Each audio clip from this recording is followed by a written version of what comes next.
This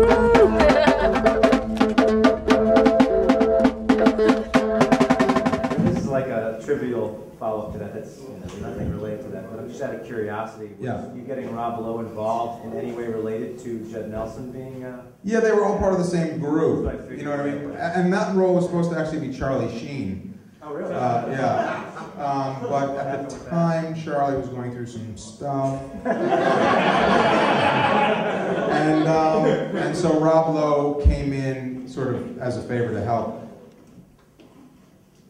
Brad grew up with all these Brat Pack guys, and so I met them all through him. And so they were all part of the same group. So that's kind of how I had access to those two Brad. Is the teeth, was that in the script, the teeth? No, he just wanted to look a little different, and so we like the teeth. Yeah, we came up with teeth and a nose and stuff. Yes, Ron Jeremy, ladies and gentlemen. Suppose you had a relationship with Bill Paxton. Is it true you wanted him to be in The Chase originally? Yes. Well, I wrote the movie The Chase for Bill, but nobody would at the time finance the movie with Bill. Bill wanted to do it. Bill wanted to do it. I wrote it for Bill, but Bill wasn't as bankable a name. So when Charlie said he would do it, that triggered the financing. And that was a very difficult conversation I had with Bill when I told him. And he took it like a man, but I still felt terrible that in order to get the movie made, I needed to use Charlie.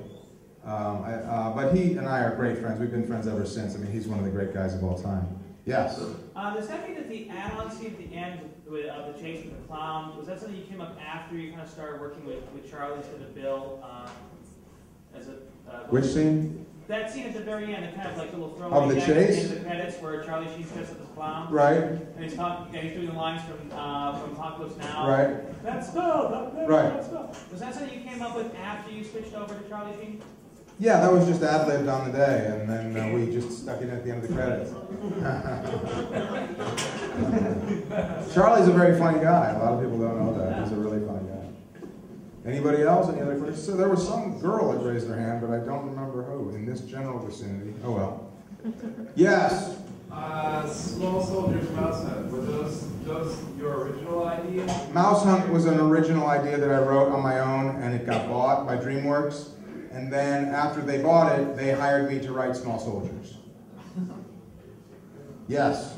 How was it like working with Dennis Leary? I never met him. Like, He was in Small Soldiers, but I never met him. I wrote the script. I wrote the script, and I visited the set a few times, but I never met Dennis Leary. Okay, so you were just a writer on it. Right. Okay. Right. Correct. I just wrote that one. I just wrote Mouse Hunt. He wears ass padding. What's that? He wears ass padding. I worked on Rescue Me as his personal assistant, so I can tell you, he wears ass padding and shoulder padding, and he's an asshole. So does he wear ass padding and shoulder padding to look more masculine? You know, like Christian Bale, like they released that whole tape. I've got tons of shit of Dennis Leary. No kidding. Yeah. You and I are not professionally. Yeah, he goes for coke. Let me just think if there's another. Let me think of a little anecdote that maybe. Okay, here's a little anecdote. When we shot the scene where Bill Paxton fondles the corpse in the garbage, the original girl who was supposed to play that part became a famous porn star named Savannah. Her real name was Shannon Wilsey. And she was in a movie I made prior to that called The Invisible Maniac. Anyway, she showed up on the set with huge fake boobs. And I didn't know it until she was already in makeup, and she came down to the set and she opened up her robe and showed me all that like dead makeup, and she had these giant torpedo boobs. And I said, "What happened? Well, she's got fake boobs." And she said, "Yeah, I know, don't they look great?"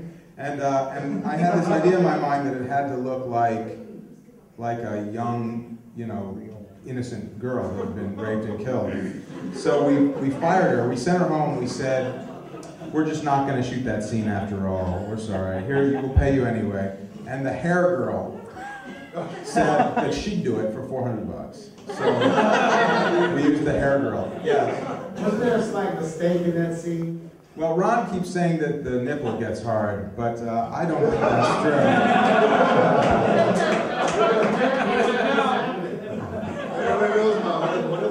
Very minor mistake in the movie. No one should hold it against you, really. Let me just say a couple. Let's see, just a couple people that worked behind the scenes. Like I was saying, David Silverman went on to direct most of The Simpsons and direct the Simpsons movie. The guy who animated the Cat and Mouse cartoon, which preceded Itchy and Scratchy,